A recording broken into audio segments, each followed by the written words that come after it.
Really heart touching love story in Hindi. रुलाने वाली love story. Heart touching love story in Hindi. Train चलने को ही थी कि अचानक कोई जाना पहचाना सा चेहरा जर्नल बोगी में आ गया। मैं अकेली सफर पर थी। सब अजनबी चेहरे थे। स्लीपर का टिकट नहीं मिला तो जर्नल डिब्बे में ही बैठना पड़ा। मगर यहाँ ऐसे हालात में उस शख्स से मिलना जिंदगी के लिए एक संजीवनी के समान था। जिंदगी भी कमबख्त कभी कभी अजीब से मोड़ पर ले आती है। ऐसे हालातों से सामना करवा देती है जिसकी कल्पना तो क्या कभी ख्याल भी नहीं कर सकते। वो आया और मेरे पास ही खाली जगह पर बैठ गया। ना मेरी तरफ देखा, ना पहचानने की कोशिश की। कुछ इंच की दूरी बनाकर चुपचाप पास आकर बैठ गया। बाहर सावन की रिमझिम लगी थी, इस कारण वो कुछ भीग गया था। मैंने कनखियों से नजर बचाकर उसे देखा। उम्र के इस मोड़ पर भी कमबख्त वैसा का वैसा ही था। हाँ, कुछ भारी हो गया था, मगर इतना ज्यादा भी नहीं। फिर उसने जेब से चश्मा निकाला और मोबाइल में लग गया। चश्मा देखकर मुझे कुछ आश्चर्य हुआ। उम्र का यही एक निशान उस पर नजर आया था कि आंखों पर चश्मा चढ़ गया था।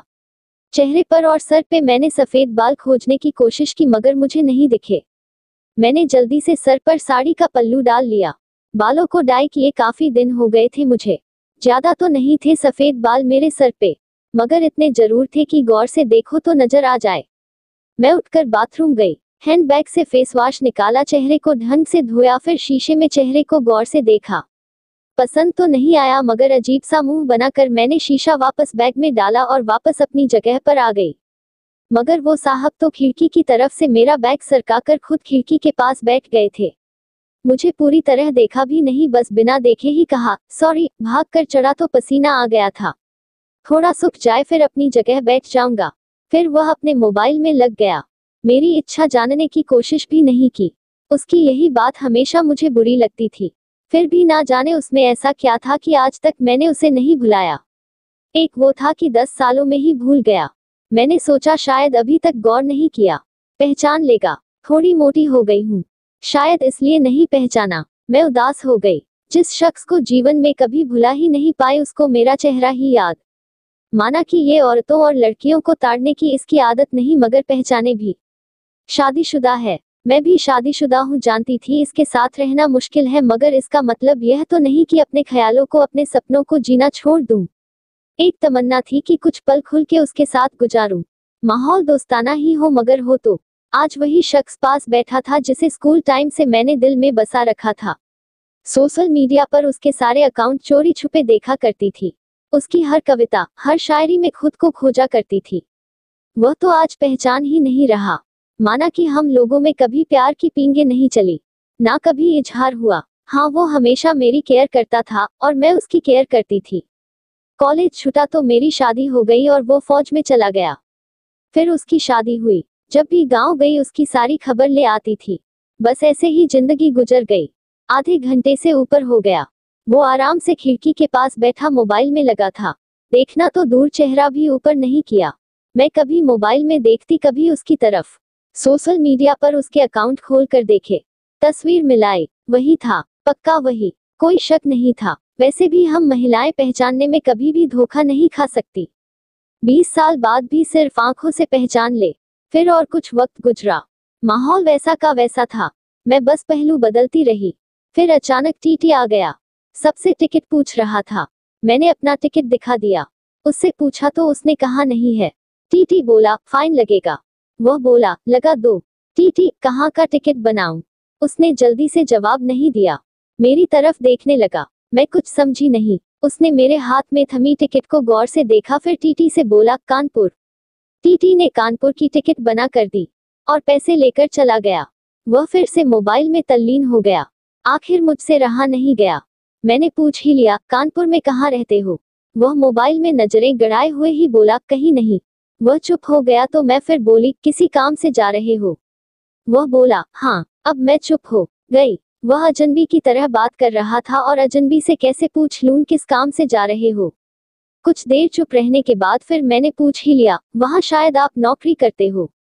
उसने कहा, नहीं। मैंने फिर हिम्मत करके पूछा, तो किसी से मिलने जा रहे हो? वही संक्षिप्त उत्तर, नहीं। आखिरी जवाब सुनकर मेरी हिम्मत नहीं हुई कि और भी कुछ पूछूं।